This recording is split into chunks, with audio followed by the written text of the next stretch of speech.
स्वागत है आप सभी लोगों का मेरे चैनल में।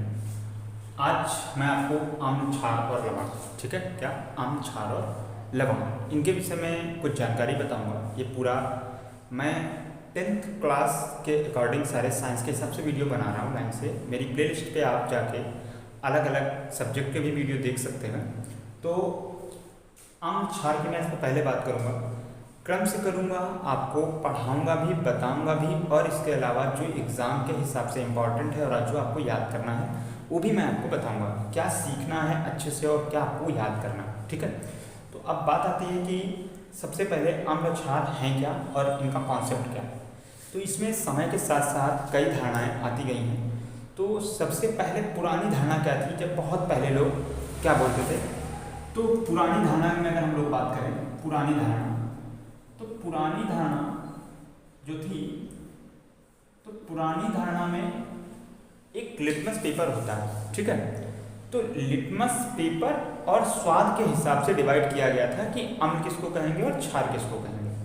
तो सबसे पहले अगर हम अम्ल की बात करें तो पहले बोला गया था कि जो भी पदार्थ स्वाद में खट्टे होंगे, कैसे होंगे, खट्टे, ठीक है। अगर स्वाद में बोलें कैसा खट्टा, तो खट्टे में भी जैसे आप छिरका खाते हैं, छिरका समझते हैं, एसिटिक एसिड, तो उसका स्वाद, या नींबू, तो इस टाइप का जो स्वाद है, इस प्रकार का जो खट्टा स्वाद होगा उसको खट्टा वहाँ पर बोला गया था। लेटिन शब्द ये है, खट्टे का मतलब वहाँ लेटिन में एसिड बोलते हैं, इसीलिए हम लोग अम्ल को इंग्लिश में एसिड बोलते हैं, ठीक है। तो जो स्वाद में, वे पता है, जो स्वाद में क्या होंगे, खट्टे होंगे। और जो है आपका लिटमस पेपर होता है, तो एसिड जो होते हैं वो क्या करते हैं, रेड कर देते हैं। अगर ये हम अम्ल की धारणा कर रहे हैं, किसी का है, अम्ल की पुरानी धारणा, ठीक है। तो क्या थी कि नंबर 1 स्वाद में खट्टे पदार्थ, ठीक। और दूसरा बात आपको याद रखनी है कि नीले लिटमस पेपर को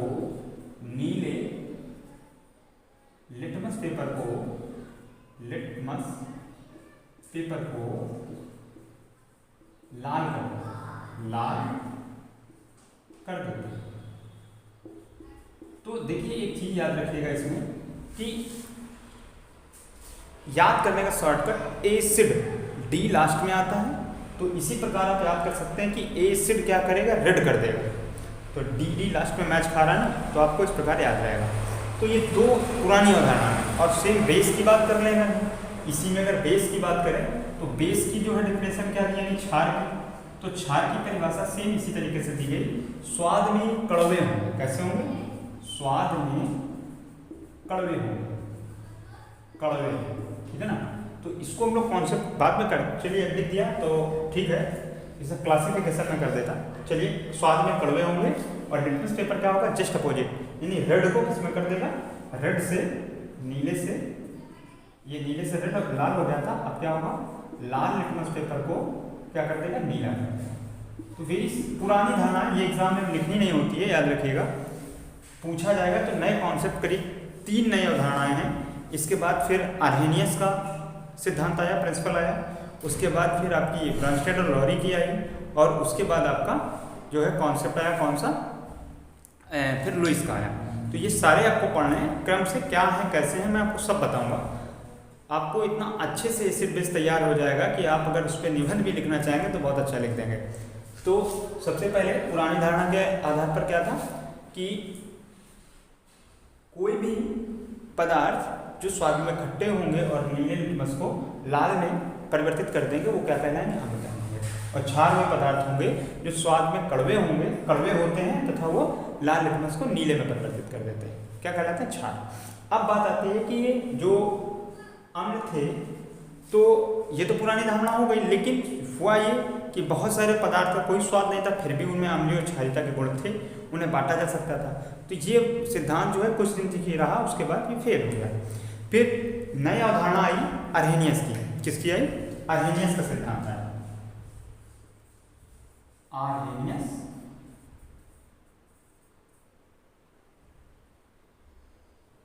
आर्हेनियस का सिद्धांत, ठीक है। किसका प्रिंसिपल आया, जो है अरहेनियस का प्रिंसिपल आया। तब अरहेनियस के प्रिंसिपल देखिए, अरहेनियस का सिद्धांत अलग है, वो वैद्युत अपघट्य पदार्थों के लिए है, इलेक्ट्रोलाइट्स के लिए। लेकिन ये मैं आपको बता रहा हूँ अम्ल क्षार के उसमें, ठीक है, अम्ल क्षार की अवधारणा के आधार जो के लिए जो सिद्धांत है अरहेनियस का, वो सिद्धांत बता रहा हूँ। तो अम्ल क्षार की अवधारणा के लिए जो है अरहेनियस ने क्या सिद्धांत दिया, उन्होंने कहा कि वो पदार्थ जो केवल H+ आयन देते हैं, क्या देते हैं, केवल H+ आयन देते हैं, वो क्या कहलाते हैं, आपके अम्ल कहलाते हैं। उदाहरण के तौर पे अगर मैं बोलूं तो इन्होंने अम्ल में क्या बोला, अम्ल के लिए कहा कि वे पदार्थ, मैं पूरी नहीं लिख रहा हूं, क्या देते हैं, केवल H+ देते हैं, ये बात याद रखिएगा, केवल H+ आयन देते हैं। लेकिन कहाँ देते हैं, तो जलीय विलयन में, ये बात का ध्यान रखिएगा। वे पदार्थ जो जलीय विलयन में केवल H+ आयन देते हैं क्या कहलाते हैं, अम्ल कहलाते हैं। ठीक है, उदाहरण में अगर लें हम लोग तो जैसे H2SO4 एक पदार्थ है हमारे पास, अगर इसको जल में घोलते हैं तो H+ आयन और SO4 डबल माइनस आयन निकलते हैं, दो निकलेंगे। और H जो ये जो प्रक्रिया होती है ये रिवर्सिबल होती है, यानी उत्क्रमणीय। अगर वापस हम इसको ठंडा करेंगे तो फिर से कंबाइन होकर साल्ट यानी सॉलिड फॉर्म में कन्वर्ट हो जाएगा, बदल जाएगा। तो इसलिए यहाँ पर ये रिवर्सिबल का साइन बनाया जाता है, सिंगल, इरिवर्सिबल का नहीं। ठीक है, तो अच्छा ये हो क्या रहा है, तो ये आयनाइजेशन या इसको कहेंगे क्या हो रहा है, आयनन हो रहा है। क्या हो रहा है, आयनन। अच्छा इससे पहले एक चीज़ और कंफर्म कर लीजिए, अरहेनियस से इससे पहले एक विद्युत अपघट्य का सिद्धांत दिया था, तो वो था क्या, तो उन्होंने यही उसमें 7-8 पॉइंट बताए थे कि कोई पदार्थ जो धन अपने विलयन में धन आयन और ऋण आयन देता है तो उसे हम वैद्युत अपघट्य कहते हैं। तो आप इसे उल्टा अगर समझना चाहें तो बोल सकते हैं कि कोई भी ऐसा पदार्थ जो प्लस या माइनस वाले टुकड़ों में यानी आयनों में अगर आयनित होता है तो उसको हम लोग क्या कहेंगे, वैद्युत अपघट्य कहेंगे। तो ये एसिड और बेस भी एक तरीके के वैद्युत अपघट्य पदार्थ हैं, यानी विद्युत के द्वारा अपघटन कराया जाए तो वो दो पार्ट में टूट जाए। तो आयन को तो हमें अलग से विद्युत देने की जरूरत ही नहीं पड़ती, ये तो खुद ही अपने आप ही टूट जाते हैं, ठीक है, आयनित हो जाते हैं। लेकिन उनके अकॉर्डिंग कोई भी पदार्थ जैसे वाटर है तो उसको अगर हम लोग विद्युत डाल के एक पॉजिटिव एक निगेटिव तार, तो अपने आप जो है वो ब्रेक होके H2 हाइड्रोजन गैस ऑक्सीजन में ब्रेक हो जाएगा। तो एक तरीके से वाटर भी तुम्हारा क्या है, वैद्युत अपघट्य यानी इलेक्ट्रोलाइट पदार्थ है, याद रखिएगा। ठीक है, तो अभी हम लोग तो अम्ल क्षार की बात कर रहे हैं, तो हम लोग यहाँ बात करते हैं क्या है कि अरहेनियस के सिद्धांत के अनुसार अम्ल क्या होते हैं, तो अम्ल वे पदार्थ हैं जो अपने जलीय विलयन में केवल H+ आयन देते हैं, एग्जाम्पल में H2SO4। अब कुछ उदाहरण में ये कितने प्रकार के होते हैं, तो ये कितने प्रकार के होते हैं, 2 प्रकार के। ठीक है, एक स्ट्रॉन्ग एक वीक। फिर वो आगे कॉन्सेप्ट आप समझ जाओगे कि वीक किस हिसाब से बोला गया, स्ट्रॉन्ग किस हिसाब से बोला गया। या अरहेनियस का सिद्धांत आपने 9th क्लास में पढ़ा होगा तो आप जानते होंगे कि जैसे 100 में से मान लीजिए पार्टिकल अगर 50% से लेस ब्रेक हुए पानी में डालने में, तो बोल देंगे कि ये जो है वीक है। और अगर 50% के अब या ज़्यादा 90% तो वो तो 100% हो गया स्ट्रॉन्ग।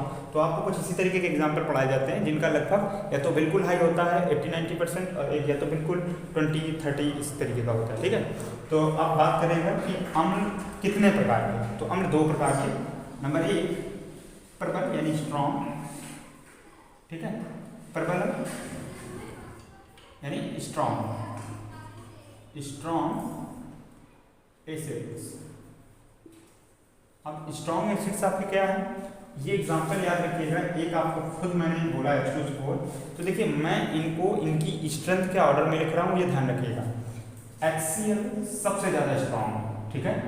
इसके बाद इससे कम स्ट्रॉन्ग कौन सा है आपका HNO3, और इससे भी कम कौन सा है H2SO4, ठीक है। तो यहाँ ना लिख के मैं इनको फिर से यहाँ नीचे लिख देता हूँ, आपको तो दिखेगा। HCl इससे कम क्या है आपका HNO3 नाइट्रिक अम्ल है, इसका नाम क्या है नाइट्रिक अम्ल। और इससे भी लेस वाला कौन सा है H2SO4। ये तीनों हैं स्ट्रॉन्ग, लेकिन अगर एक दूसरे के साथ रिस्पेक्ट में देखा जाए तो सबसे ज़्यादा स्ट्रॉन्ग HCl होगा, फिर HNO3 और फिर H2SO4, ठीक है। इसके बाद एक इसमें नई चीज़ आपकी ये आती है कि नई चीज़ आपको क्या मिलेगी कि अब हम वीक की बात करेंगे। तो वीक में भाई क्या होंगे एग्जाम्पल, तो अगर हम वीक की बात करें, वीक एसिड की, ठीक है, सेकेंड नंबर क्या है, दुर्बल, दुर्बल अम्ल। तो वीक एसिड में अगर हम लोग बात करें तो वीक एसिड में आपके कुछ एग्जाम्पल इस तरीके के होंगे, जैसे उसमें भी मैं ऑर्डर आपको क्रम से लिख रहा हूँ ताकि स्ट्रेंथ के अकॉर्डिंग धीरे धीरे घटते हुए क्रम में लिखे जाए। तो सबसे स्ट्रॉन्ग जो 3 है एग्जाम्पल याद रखिएगा, CH3, ये एग्जाम में पूछे गए क्वेश्चन हैं। तो एसिटिक एसिड इसको बोलते हैं, जो छिड़का हम लोग अचारों में डाला जाता है। तो एसिटिक एसिड इससे थोड़ा लेस अगर पावर वाली बात करें तो आप जो पेप्सी कोल्ड ड्रिंक पीते हो तो उसमें कार्बोनिल एसिड होता है H2CO3, ठीक है ना। कार्बन डाइऑक्साइड और वाटर को मिक्स कर दिया जाता है तो क्या बन जाता है H2CO3 यानी कार्बोनिल एसिड। तो ये एसिटिक एसिड से थोड़ा लेस एसिड होता है, एसिडिक नेचर का होता है। उससे फिर और कम में बात करें तो एक एग्जाम्पल बहुत पूछा जाता है एग्जाम्पल में, हाइड्रोजन साइनाइड, HCN, ठीक है। क्या होगा आपका HCN, हाइड्रोजन साइनाइड, क्या हो जाएगा हाइड्रोजन साइनाइड। तो ये आपके कुछ एग्जाम्पल हो गए, ठीक है। तो अब इसके बाद इसी क्रम में अगर हम लोग आगे बढ़ते चले जाएं तो जो है ये 3 आपको याद रखने हैं, स्ट्रॉन्ग में भी और 3 वीक में भी। और इनका ऑर्डर 11th में आता है, 12th में, 10th क्लास में नहीं पूछा जाता है, लेकिन आपको पता होना चाहिए, कंपटीशन में कहीं पूछ दिया जाए तो आप बता सकते हैं ऑर्डर। अब इसके बाद आता है बेस की बात। तो बेस क्या होते हैं? अच्छा, एक चीज़ और यहाँ इन्फॉर्मेशन मैं आपको बता दूँ एक्स्ट्रा कि जो एसिड्स होते हैं, तो ये तो आपने समझ लिया कि कोई भी मटेरियल जो H+ देंगे ये किसके अरेनियस के अकॉर्डिंग। तो एग्जाम में देखिए अगर आपसे अम्ल और क्षार की परिभाषा पूछी जाती है, समय है आपके पास, लॉन्ग में क्वेश्चन है, तो आप अलग अलग सिद्धांत और उनके कॉन्सेप्ट भी दे दीजिएगा, क्योंकि एग्जाम में तो करेक्ट नहीं पूछता कि अरेनियस का सिद्धांत, कि लुईस का सिद्धांत, कि आपका ब्रॉन्स्टेड और लॉरी का सिद्धांत। तो वो जो भी अवधारणा है आप थोड़ा थोड़ा नॉलेज अगर लिख दें, एग्जाम्पल तो सब में कॉमन ही रहेंगे, सिर्फ आपकी डिफिनेशन ही बदल जाएगी, तो आप पूरा लिख दें तो बेहतर होगा आपके लिए। अब मैं आपसे एक चीज़ इसमें ये बताना चाह रहा हूँ कि जो H+ है तो बर्तन में खाली H+ नहीं रहता, क्योंकि उसका जो साइज है वो बहुत छोटा है, और साइज होने की वजह से उसका जो चार्ज डेंसिटी है वो भी बहुत ज़्यादा है। तो ये बात ध्यान रखिएगा कि जो आपके हाइड्रोजन आयन होते हैं H+, वो वाटर से रिएक्शन करके कंबाइंड होके एक वीक अट्रैक्शन फोर्स से अटैच होके फॉर्म कर लेते हैं H3O+। इसको बोलते हैं हाइड्रोनियम आयन। क्या बोलते हैं? हाइड्रोनियम आयन, हाइड्रोनियम आयन, याद रखिएगा, ठीक है। तो आप सोचें कि मुक्त फ्री घूमता है, तो ऐसा नहीं होता, ठीक है। तो ये आपको जानकारी दे दी ताकि आपको पता तो चले कि हाँ ये क्या है। फिर उसके बाद हम लोग बात करते हैं क्षार, किसके आधार पे? अर्हेनियस के सिद्धांत के आधार पर ही हम लोग क्षार की बात कर रहे हैं। तो अर्हेनियस के हिसाब से क्षार क्या होगा? तो वे पदार्थ जो केवल विलयन में क्या देते हैं? केवल OH- आयन, यानी हाइड्रोक्साइड आयन देते हैं। क्या बोलते हैं इसको हम लोग? हाइड्रोक्साइड आयन, हाइड्रोक्साइड आयन, ठीक है। वे पदार्थ जो केवल अपने जलीय विलयन में हाइड्रोक्साइड आयन देते हैं क्या कहलाते हैं? आपके क्षार कहलाते हैं, बेस कहलाते हैं, ठीक है। अब इसके एग्जाम फिर ये भी 2 प्रकार के हो गए, एक स्ट्रॉन्ग और एक वीक, ठीक है, यानी प्रबल और दुर्बल। तो प्रबल में अगर हम लोग बात करें तो प्रबल में आपके कौन से आएंगे? तो प्रबल में अगर बात कर लें तो सबसे अच्छे एग्जाम्पल आपको प्रबल में याद रखने हैं। तो एक एग्जाम्पल भी मैं आपको करके दिखा दे रहा हूँ इसमें, KOH, ठीक है। ये जब आयनाइज होगा तो K+ और OH- निकल जाएगा, ठीक है। पोटेशियम आयन और पोटेशियम धन आयन और हाइड्रोक्साइड ऋण आयन आपका बन जाएगा। उसके बाद सेकेंड इसी में बहुत अच्छा एग्जाम्पल है, ये 2 ही हैं, ध्यान रखिएगा, जो आपको ज़्यादा 10th क्लास में मिलते हैं और 12th में भी मिलते हैं। ये बेसिक इन्हीं का ज़्यादातर रिएक्शन में यूज होता है, तो ये आपको याद होने चाहिए जनरली, Na+ और OH-, ठीक है। और इनको एल्कली भी बोलते हैं, ध्यान रखिएगा। एल्कली का मतलब ये होता है वो बेस जो वाटर में सॉल्वेबल हो, यानी घुल जाते हैं। जो वाटर में घुल सकते हैं ऐसे क्षारों को हम लोग क्या बोलते हैं? हम लोग क्या कहते हैं उनको? हम लोग एल्कली भी बोलते हैं। ध्यान रखिएगा इस बात का, क्योंकि कभी कभी लिख के आ जाता है तो बच्चे कंफ्यूज हो जाते हैं कि क्या लिखा। उसके बाद फिर वीक की बात करें, यानी दुर्बल की बात करें, तो दुर्बल में कौन से आ जाएंगे आपके? क्षार। तो वो क्षार आएंगे जो आप जानते हो, आपने पढ़े भी होंगे, उनकी रिएक्शनें भी की होंगी। जो सबसे इम्पोर्टेंट इसमें आता है, एक आपको मिल जाएगा अमोनियम हाइड्रोक्साइड, ठीक, और एल्युमिनियम हाइड्रोक्साइड, ठीक है। अब ये तो आपको पता ही होगा, मैं आप 3 क्यों लगा रहा हूँ। तो मैं कई वीडियो में आपको पीछे बता चुका हूँ कि हाइड्रोक्साइड की वैलेंसी 1 है, क्योंकि 1 माइनस है, और एल के ट्रिपल प्लस होते हैं, यानी वैलेंसी 3 है। तो उस 3 की वैलेंसी बगल वाले में बैलेंस करने के लिए लगती है, और इसकी वैलेंसी को कंप्लीट करने के लिए उसके बगल वाले एलिमेंट में, यानी पदार्थ तत्व में गिनती लगती है नीचे, ठीक है। तो इसलिए इसका एल्युमिनियम हाइड्रोक्साइड का फॉर्मूला ये लिखा है। तो ये आपको याद रखना है। इसी क्रम में आप और भी याद कर सकते हैं। आप ये किसी बुक में थोड़ा कंफ्यूजिंग वाला है, बेरियम हाइड्रोक्साइड। तो ये बेरियम हाइड्रोक्साइड कहीं कहीं पर स्ट्रॉन्ग में लिख दिया है उन्होंने, और कहीं कहीं पर आपका वीक में लिख दिया है। तो मेरे हिसाब से इसको आप स्ट्रॉन्ग में ही रखिए, क्योंकि अब ये मैं पीरियोडिक टेबल पढ़ाऊंगा तो मैं जानता हूँ कि उसमें जो स्टार्टिंग की मेटल्स होती हैं वो स्ट्रॉन्ग बेस का फॉर्मेशन करती हैं, ठीक है। जैसे मैग्नीशियम हाइड्रोक्साइड, तो इतनी तो नहीं स्ट्रॉन्ग, लेकिन इनसे लो, फिर भी उसको हम स्ट्रॉन्ग में रख सकते हैं, कोई दिक्कत नहीं है, ठीक है। तो इसको स्ट्रॉन्ग में ही रखना ज़्यादा उचित है। और ये जो एल्युमिनियम हाइड्रोक्साइड है, ये लगभग बीच का है। अगर इसके साथ किसी स्ट्रॉन्ग बेस को मिलाएंगे तो ये है उसके सामने वीक जैसा बिहेव करेगा, और किसी वीक एसिड से भी अगर इसकी रिएक्शन करा देंगे तो ये बड़ी जल्दी रिएक्शन कर लेगा और बड़ा स्ट्रॉन्ग जैसा बिहेव करेगा। तो इसलिए जो है इसको एक एम्फेमेटिक यानी कि उभयधर्मी बोल देते हैं, ठीक है। याद रखिएगा, उभयधर्मी क्षारक अगर आ जाए तो आप क्या लिखोगे, एल्युमिनियम हाइड्रोक्साइड लिखोगे। ये कई बार एग्जाम में पूछा जा चुका है, याद रखिएगा। तो इसके बाद ये आपको क्लियर हो गया होगा कि एसिड और बेस की नई धारणा अर्हेनियस के हिसाब से जो सिद्धांत है अम्ल और क्षारों का, अवधारणा कहिए, सिद्धांत कहिए, क्या है, तो आपको क्लियर हो गया होगा। क्या है कि वे पदार्थ जो केवल H+ आयन देते हैं क्या कहलाते हैं, अम्ल कहलाते हैं, और वे पदार्थ जो केवल अपने जलीय विलयन में OH- यानी हाइड्रोक्साइड आयन देते हैं क्या कहलाते हैं, क्षार कहलाते हैं। दोनों ही दो प्रकार के, एक दुर्बल और एक प्रबल, और उनके मैंने आपको 3 उदाहरण, 2 उदाहरण आपको बता दिए हैं।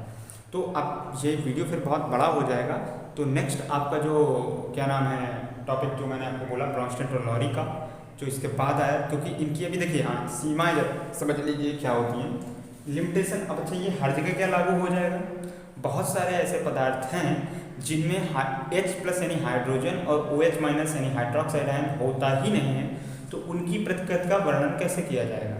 तो इसलिए ये सिद्धांत फेल हो गया, ठीक है। फिर इसके बाद फिर नई धारणा आई।